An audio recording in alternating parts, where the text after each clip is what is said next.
Assalamualaikum warahmatullahi wabarakatuh. Kami dari kelompok 3 dari kelas R5Z ingin membahas tentang tugas cara kerja dan penjelasan OSIM. Perkenalkan, nama saya Arya Budi Pratama, NPM 2023 4350 1988.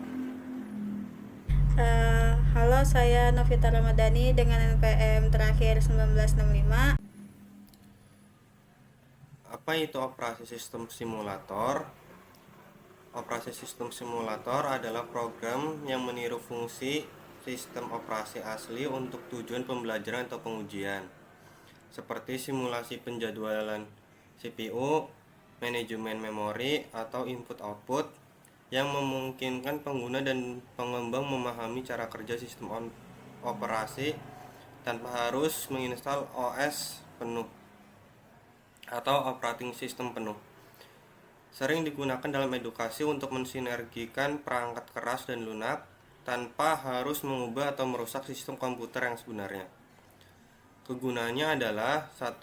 Memahami konsep inti operating system seperti kernel, penjadwalan, manajemen memori, dan file system secara interaktif.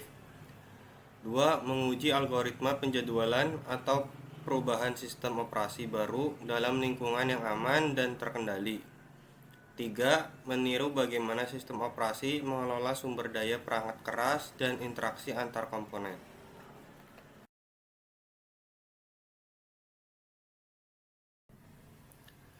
Dan sekarang kita akan membahas CPU, proses atau scheduling.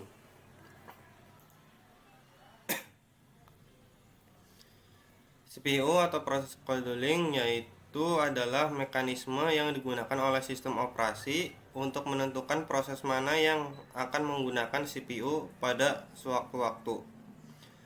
Terdapat beberapa algoritma pada CPU, yaitu first come first serve, shortest job first, priority, dan round robin.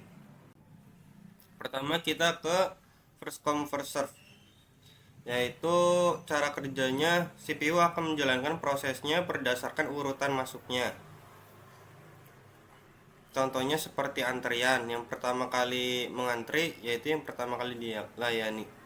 Baik, kita coba cara kerjanya. Kita bisa nambahin proses di sini nama bebas, misal kita teks 1. Sini priority, di sini priority tidak terlalu berpengaruh ya. Name itu nama prosesnya. Priority adalah tingkat priority atau tingkat kepentingan proses di CPU. Submission adalah jeda burst untuk CPU untuk proses masuk ke dalam antrian CPU atau masuk ke antrian ready queue. Dan burst adalah lama waktunya proses untuk dijalankan oleh CPU. Baik, kita di sini priority tidak berpengaruh ya, karena memang di sini kan intinya antrian. Pertama kali proses yang masuk yaitu pertama kali yang dijalankan oleh CPU. Misal di sini 2, di sini burstnya 3. Di sini taks 2. Ini priority-nya 5. Warnanya di sini bebas, kalian mau warna apa aja boleh.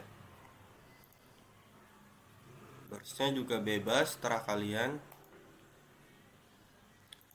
Terus di sini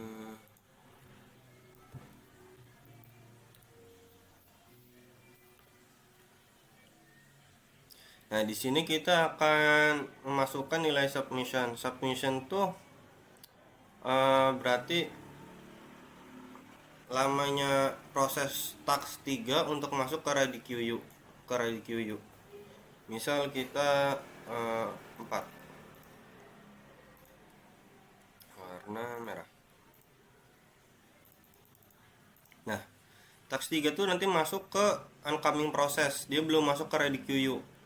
Nanti saat teks 3 masuk ke ready queue, berarti dia harus menjalankan burst 1, 2, 3, 4 terlebih dahulu, baru nanti teks 3 masuk ke ready queue. Baik, kita langsung lihat cara kerjanya aja. 1, 2, 3, 4 masuk. Nah, teks 3 masuk saat burstnya sudah 4.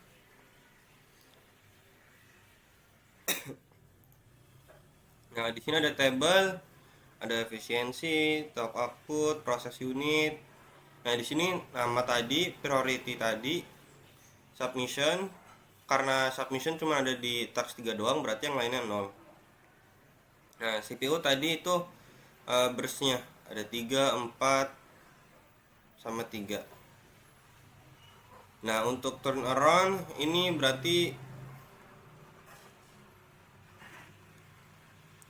jumlah burst yang dijalanin. Kan pertama 3. Ini 3, 3 ditambah 4 7. Nah, pas waktu kan ini task 3 tadi masuk pas waktu jadwalan CPU 4. Sedangkan di sini CPU di sini berarti kan 3 tambah 1 harusnya 4. Nah, 4 ini kan berarti kan sisa 3. 3 tambah 3 sama dengan 6.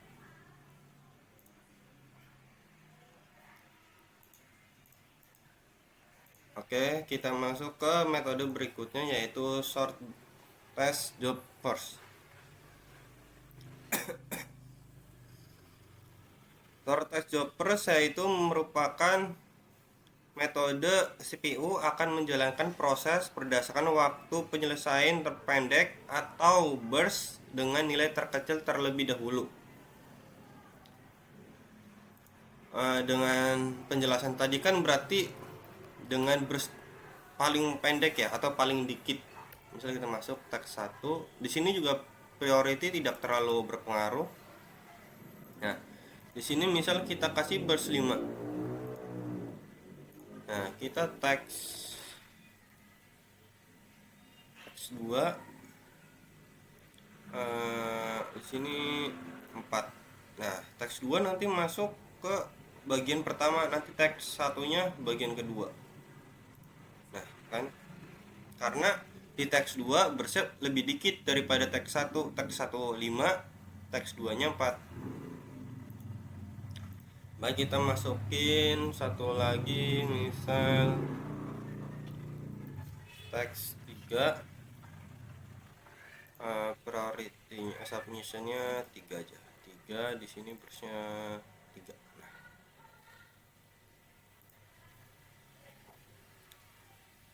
Baik, kita mulai. 1, 2, 3 masuk. Nah, teks 3 masuk terlebih dahulu, dijalankan oleh CPU terlebih dahulu dibanding teks 1, dikarenakan pas waktu teks 3 masuk jumlah burstnya itu lebih kecil daripada teks 1. Di sini tabel sama seperti tadi tabelnya. Oke, kita masuk ke algoritma ketiga, yaitu priority.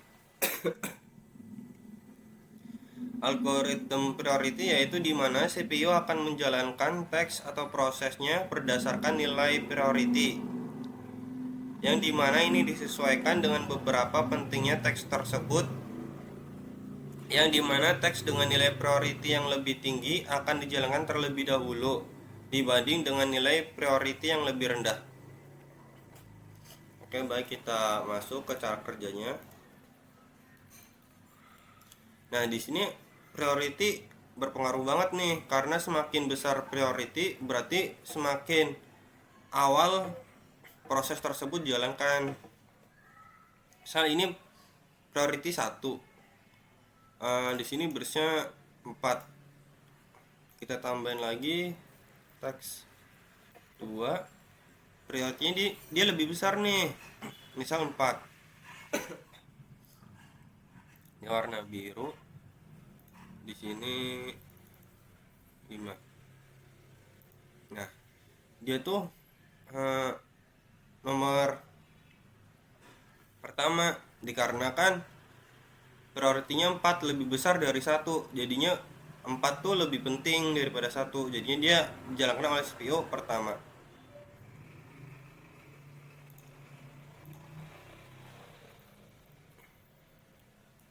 Nah, jika prioritinya sama-sama 1, nanti dia sesuai antrian lagi. Misal kita 3. Di sininya submissionnya berapa ya? 4. Oke, kita jalanin. Masuk. Dikarenakan priority 1 sama 1 tuh sama, jadinya dia seimbang, jadinya sesuai antrean, sama seperti algoritma first come first serve. Kalau misalnya priority satunya itu sama-sama priority 1. Di sini table juga ada. Di sini prioritinya ini berarti kan yang lebih tinggi dulu priority, baru 1. Turn around juga sama, waiting, response, CPU. Nah, kita masuk ke algoritma terakhir, yaitu round robin. Pada algoritma ini akan muncul nilai kuantum. Ini kuantum, disebut quantum time. Yaitu batasan waktu yang dapat dilakukan CPU untuk menjalankan sebuah proses.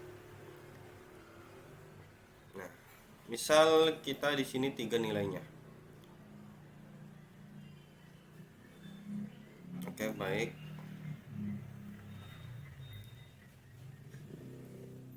Kan tadi kita contohin 3, maka teks yang memiliki burst dengan lebih dari 3 akan di pause setelah menjalankan burst ketiga, dan CPU akan menjalankan proses berikutnya terlebih dahulu dan akan looping kembali ke proses yang di awal jika ada proses yang belum selesai di awal atau sebelum proses tersebut. Baik, kita kasih cat.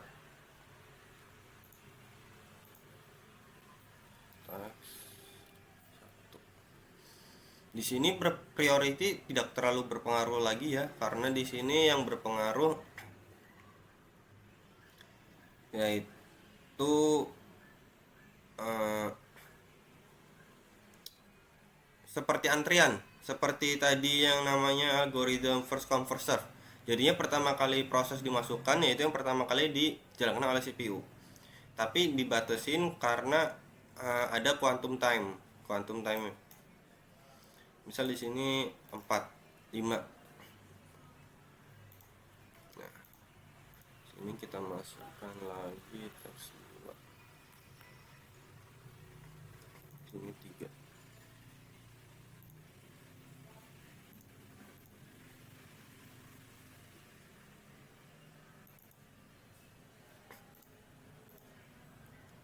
Nah, kan di sini sesuai antrian, berarti seperti first come first serve tadi.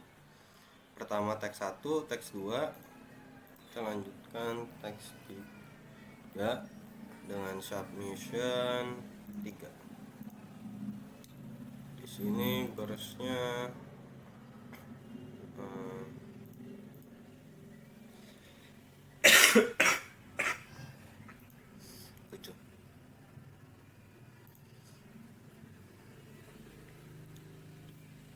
perhatikan baik-baik di bagian burst nanti pada saat dijalankan dan prosesnya. Nah, 1, 2, 3 dia akan di pause masuk ke teks berikutnya. Nah, jika burstnya 3 atau kurang dari 3, maka proses tersebut langsung selesai. Jika burstnya lebih dari 3, berarti akan di pause seperti teks 1 tadi. Burstnya di pause dulu setelah 3, habis itu nanti dilanjutkan.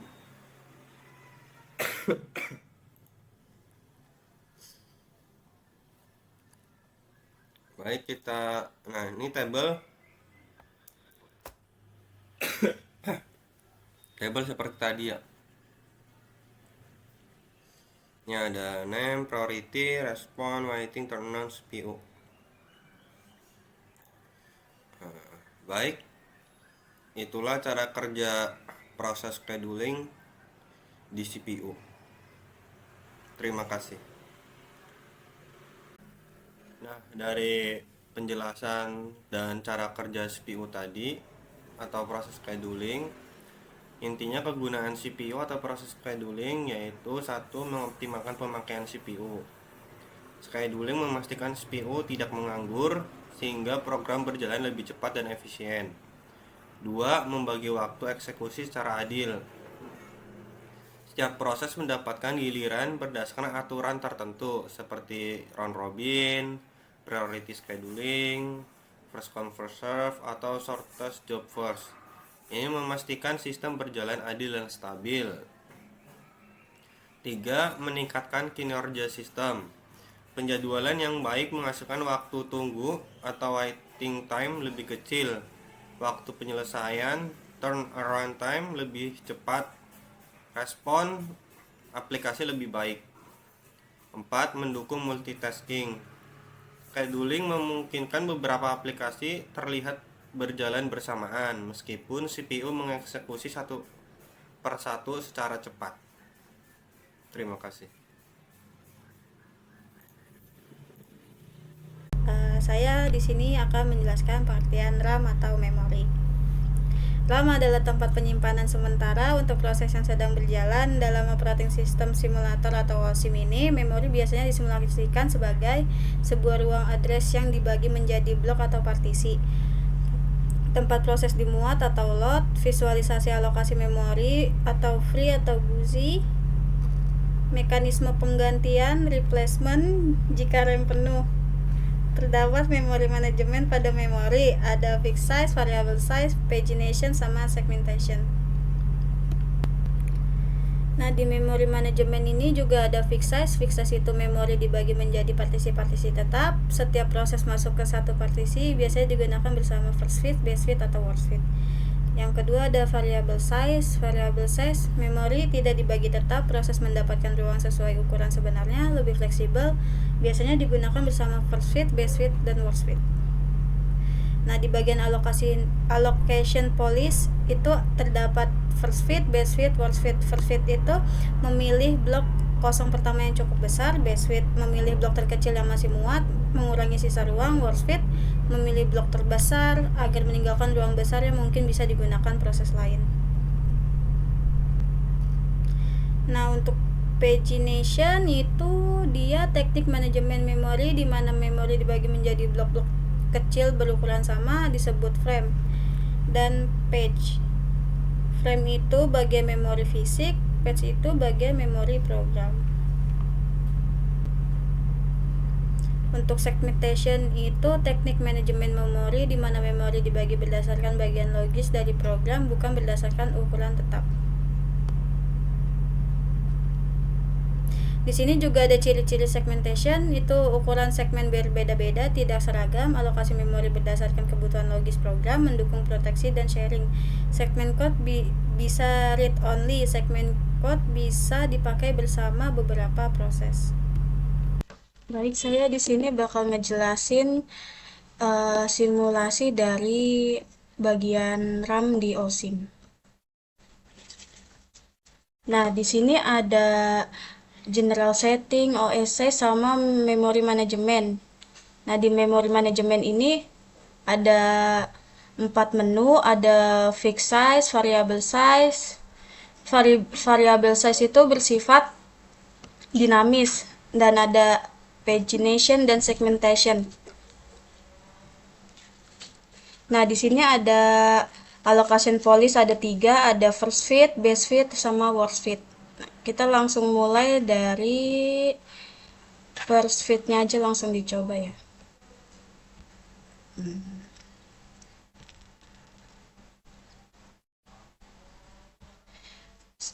Sebelumnya first fit itu memilih partisi pertama yang dapat dibuat prosesnya. Jadi selama ada ruang kosong, dia akan menggunakan ruang kosong tersebut, nggak nunggu prosesnya lain.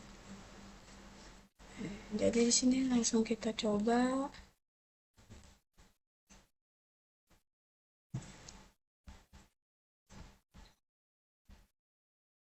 Ini biasa. Ininya kita kasih 4 dan ininya 1. Nah, ini warna bebas, apa aja bisa.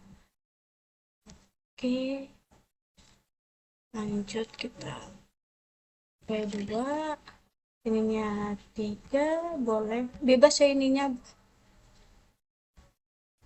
3, dan ininya 1 juga.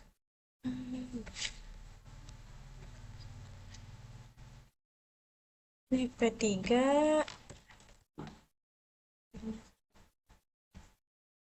warnanya berganti.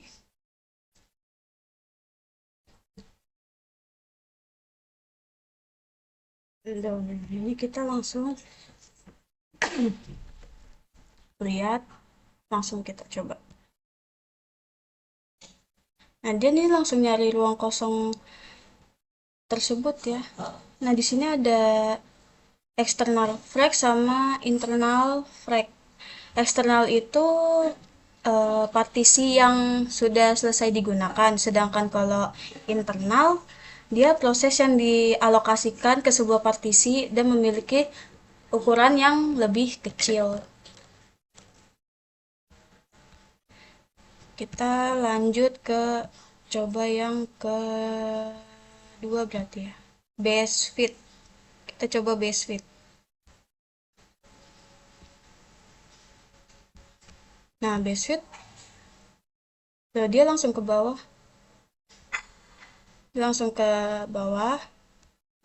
dan kita coba yang terakhir, ada worst fit. Ini saya nggak ganti ya, langsung dijalanin aja. Nah, dia juga nggak perlu mencari ruang kosong ya, tapi dia cari ruang kosong di proses akhir.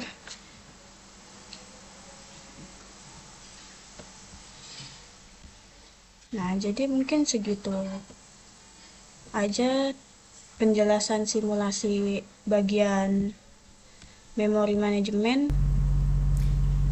Nah, untuk kegunaan RAM ini atau memori itu untuk menyimpan data dan program yang sedang berjalan. Program yang kamu buka, misalnya browser, game editor, dipindahkan ke RAM agar bisa diakses cepat oleh CPU. Tanpa RAM, program akan berjalan sangat lambat karena CPU harus mengambil data dari storage yang jauh lebih lambat.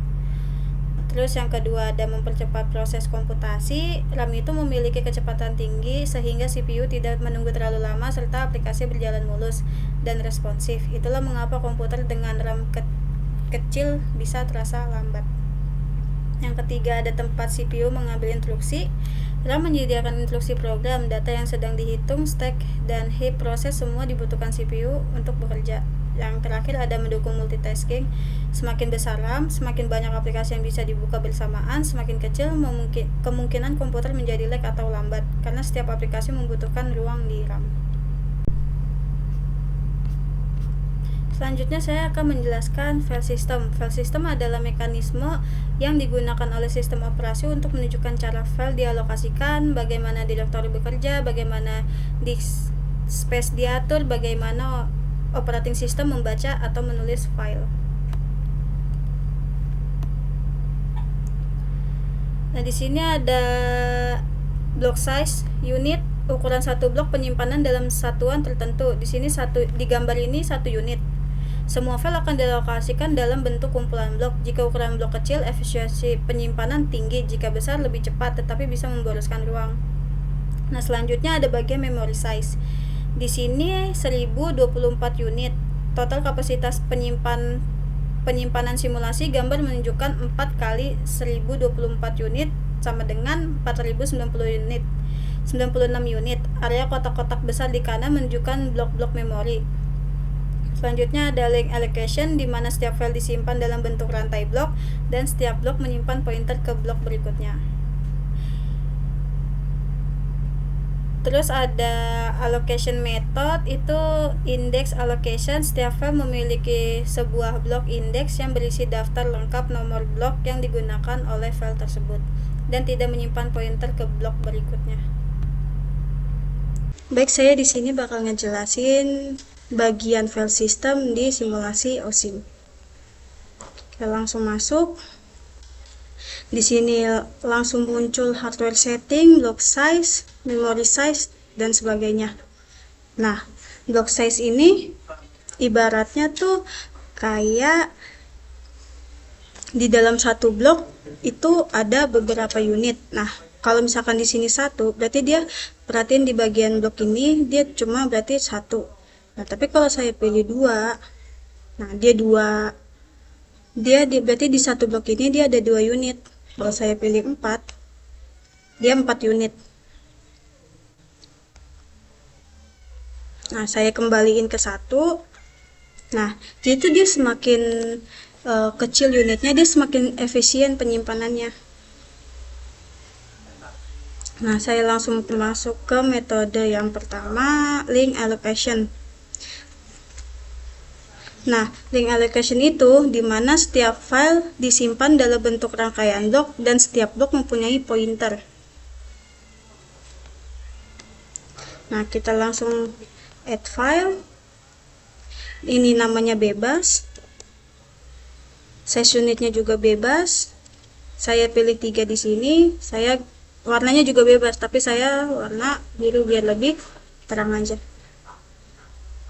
Nah, ini kenapa yang 3 ini yang keblok warna biru? Karena tadi kan saya pilih size unitnya tuh 3.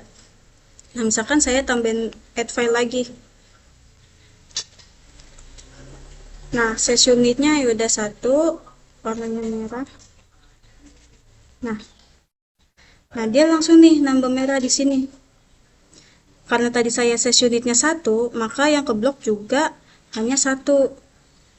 Nah, berikut kan tadi kan penjelasan tentang link allocation yang dimana setiap file menyimpan pointer ke file berikutnya. Nah, itu bisa lihat di bagian tabel statistik ini. Nah, nih, yang biru ini kan tadi kan ini kan file yang pertama, yang saya namain file Nopi. Nah, ini dimulai dari 129. Nah, 129 nextnya 130, 130 nextnya 131, 131. Nah, ini udah nggak ada lagi nih nil atau kosong, ibaratnya tuh kayak udah selesai lah gitu ya. Nah, kalau yang bagian file ibu, nah ini tuh ada 132, ininya nextnya itu kosong karena tadi size unitnya cuma 1.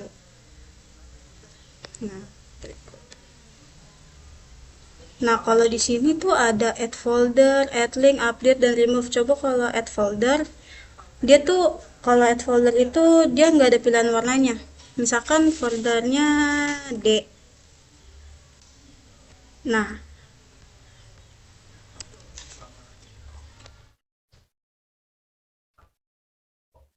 ini bisa ditambahin lagi nih, add file.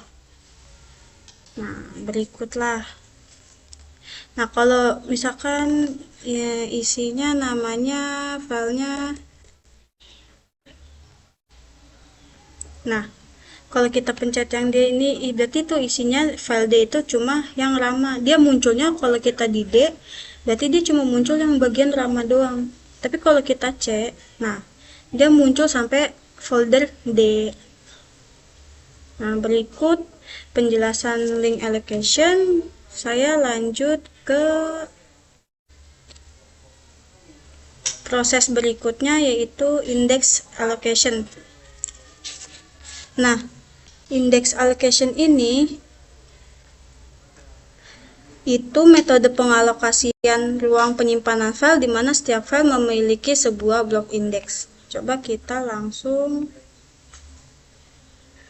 add file.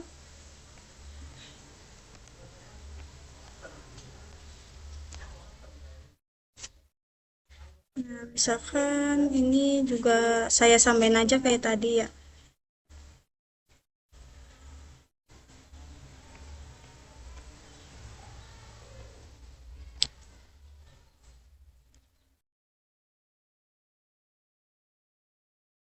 Nah, Pokoknya ini di bagian tabel ini nih, di bagian tabel block containing file system administration information, dia tuh sama kayak proses tadi sebelumnya.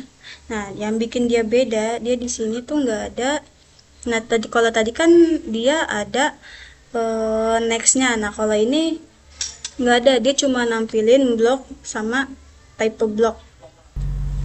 Di sini ada kegunaan file system, itu untuk menentukan cara penempatan file di disk. File system mengatur bagaimana file diletakkan di media penyimpanan, apakah berantai satu persatu, itu link allocation. Daftar sendiri yang menunjuk blok-blok data, itu index allocation. Terus yang kedua ada mengelola informasi tentang file atau metadata. File system menyimpan metadata seperti nama file, ukuran file, tanggal dibuat, tanggal diubah, hak akses, lokasi file disk. Metadata ini penting agar operating system dapat mengetahui detail setiap file. Selanjutnya mengatur ruang penyimpanan. File system bertanggung jawab atas penggunaan ruang kosong, menghindari fragmentasi berlebihan. Mapping antara file dan blok disk ini membuat penyimpanan lebih efisien. Terus juga memungkinkan proses baca dan tulis data. Tanpa file system, operating system tidak bisa membuka file, menyimpan file baru, memodifikasi data, menghapus data. Semua operasi file membutuhkan file system sebagai perantara. Baik, di sini saya akan menjelaskan bagian disk management di operating system simulator. Disk management pada operating system adalah proses mengatur, mengalokasikan, dan mengoptimalkan penggunaan ruang pada media penyimpanan, atau bisa kita sebut aja disk. Disk management biasanya berupa simulasi visual yang memperlihatkan 1. Susunan blok disk, 2. Free space management, 3. Disk scheduling atau penjadwalan input atau output, 4. Proses baca atau tulis ke disk. Terdapat beberapa algoritma pada disk management, yaitu first in first out, last in first out, shortest seek time first, scan, circular scan, loop, and circular loop. Baik, kita masuk aja ke bagian disk management. Nah, di sini ada initial head position. Ini yaitu yang berwarna hitam. Ini adalah head awal, menentukan head awal. Misal kita di sini 2. Nah, di sini akan berpindah terus-menerus searah jarum jam. Saat dia udah nyentuh kelipatan 12, dia akan turun masuk ke bagian silinder kedua. Silinder pertama, maaf. Ini silinder bagian paling luar, ini silinder 0, sini 1, sini 2. Nah, di 12 ini dia masuk ke silinder 1. Kalau misal kita ke 24, dia masuk ke silinder 2. Oke, saya di sini akan menjelaskannya di silinder di head 0 aja. Nah, ini ada first in first out, yaitu permintaan disk dilayani sesuai urutan kedatangan. Oke, baik, kita mulai saja. Di sini saya akan menyamakan semua requestnya ya untuk masing-masing algoritma agar bisa melihat perbedaannya. Pertama, sektor. Di sini bebas kalian mengisi berapa aja. Tapi karena ini sebagai contoh, saya mengisinya dikit saja. Di sini 25. Sektor tuh tempat ininya, tempat sama seperti yang hit tadi. Tapi di sini tulisannya sektor. Nah, untuk delay itu apa ya? Delay itu kayak ibaratnya penundaan. Misal ini 1, berarti sektor 25 ini akan muncul pada disk saat sudah memutar 1 kali bagian hitnya dari sini sampai sini, baru nanti sektor 25 nya baru muncul. Baik, kita 0, di sini kita warna merah. Di sini bebas ya. Di sini saya tulis merah. Nah, di sini kenapa silinder 2? Karena ini 25 tuh udah lebih dari kelipatan 12. Kan 24, 23 ini 1. Tadi yang saya contohin kan, kalau misalnya dia 10 dia 0, 11, nah saat 12 dia masuk ke silinder 1. Nah, 12, 13 nih seterusnya sampai 23. Nah, pas 24 dia masuk silinder 2. Nah, di sini saya akan pakai 25 aja. Kita down. Nah, kita masukkan lagi requestnya 10. Kita delay 1. Di sini warna biru. Kita masukkan lagi 5. Di sini delaynya nggak saya atur karena 0 aja biar langsung muncul di bagian di sini. Seperti 25 tadi, kan dia delaynya 0. Jadi biar langsung muncul. Nah, kita masukkan lagi 3. Di sininya delaynya 2, warna kuning.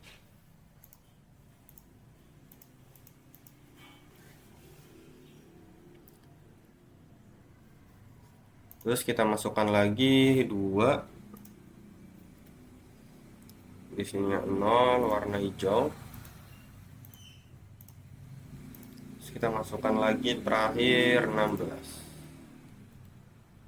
Delaynya 0, warnanya siang. Oke. Di bagian first in first out, kita akan melihat di block serving information urutan untuk first in first out. Baik, kita akan jalankan saja. Kita atur ke paling kanan untuk lebih lambat pemutaran disknya, jadinya agar bisa dipahami.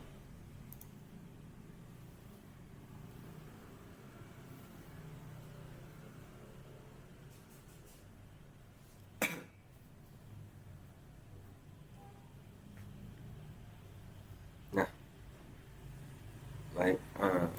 Nah, kita run lagi.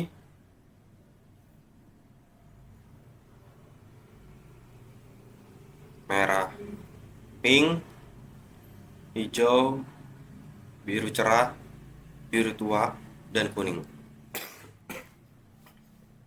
Di sini sesuai urutan ya, berarti ya. Sesuai urutan di sini ya, di block serving information. Baik. Kita akan menggunakan request yang ini aja untuk algoritma berikutnya, yaitu last in first out.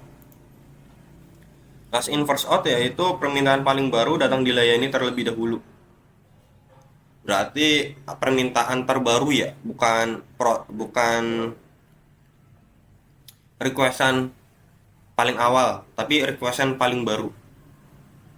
Baik, kita ini sama seperti tadi first in first out di block serving information ya. Kita play aja. Di sini akan berbeda grafiknya, karena memang di sini last in first out sama FIFO sama first in first out itu akan berbeda dari definisinya juga dan cara kerjanya juga.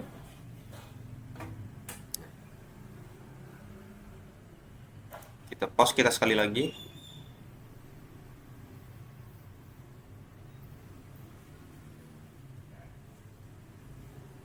Nah, baik. Kita masuk ke short seek time first, yaitu hit akan bergerak ke permintaan yang jaraknya paling dekat dengan hitnya. Baik, kita akan mulai. Ini sama requestnya kita samain agar kita bisa melihat perbedaannya di information, di table information ini.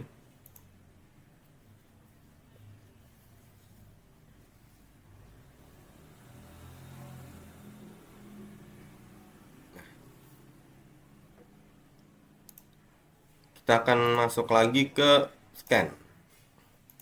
Di scan ini hit bergerak satu arah melayani semua request yang dilewati sampai ujung disk. lalu berbalik arah seperti lift atau elevator. Kita lihat aja, kita play mulai. Nah, dia tuh nggak langsung ke atas, tapi dia sampai ujung disk dulu, sampai bagian terdalam disk, sampai ujung disk ini yang di tengah. Nanti setelah itu baru dia akan mulai naik lagi dari awal lagi, dari bagian terakhir terus ke paling atas lagi. Kita lihat dulu aja.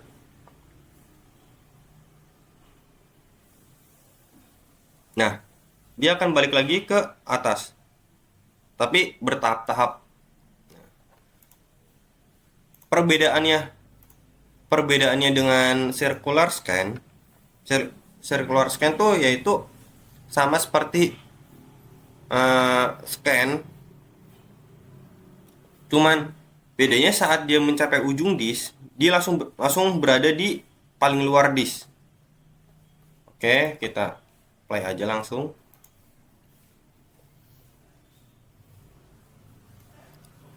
Dia tetap nyampe ujung disk, dia tetap sampai ujung sini, tapi saat kembali dia akan langsung berada paling luar, tidak bertahap satu-satu seperti scan tadi. Baik, kita tunggu.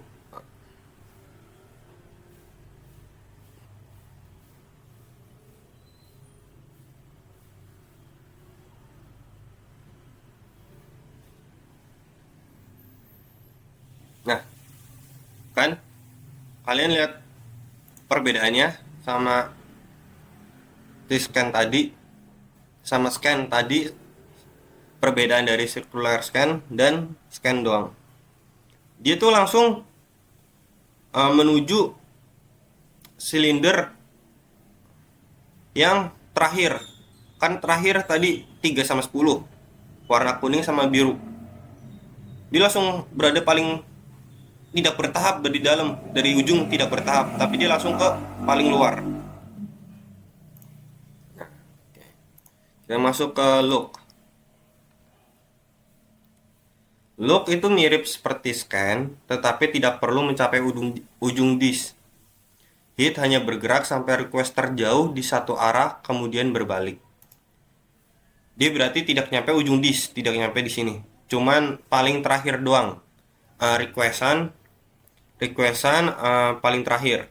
Oke, kita play aja.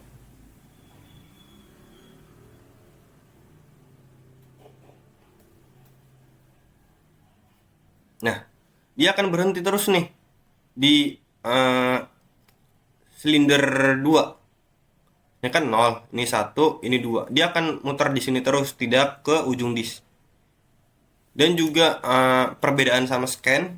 Kalau scan tadi untuk kuning sama biru dia paling terakhir. Sedangkan sini kuning sama biru dia posisinya di tengah, karena hitnya ini dia akan memutar ke bagian silinder 0 terlebih dahulu, baru 1, baru 2. Nah, pas waktu udah terakhir di silinder 2, dia akan tetap menetap di situ, tidak berlari lagi nyampe ujung disk. Nah, di sini kita masuk ke circular look.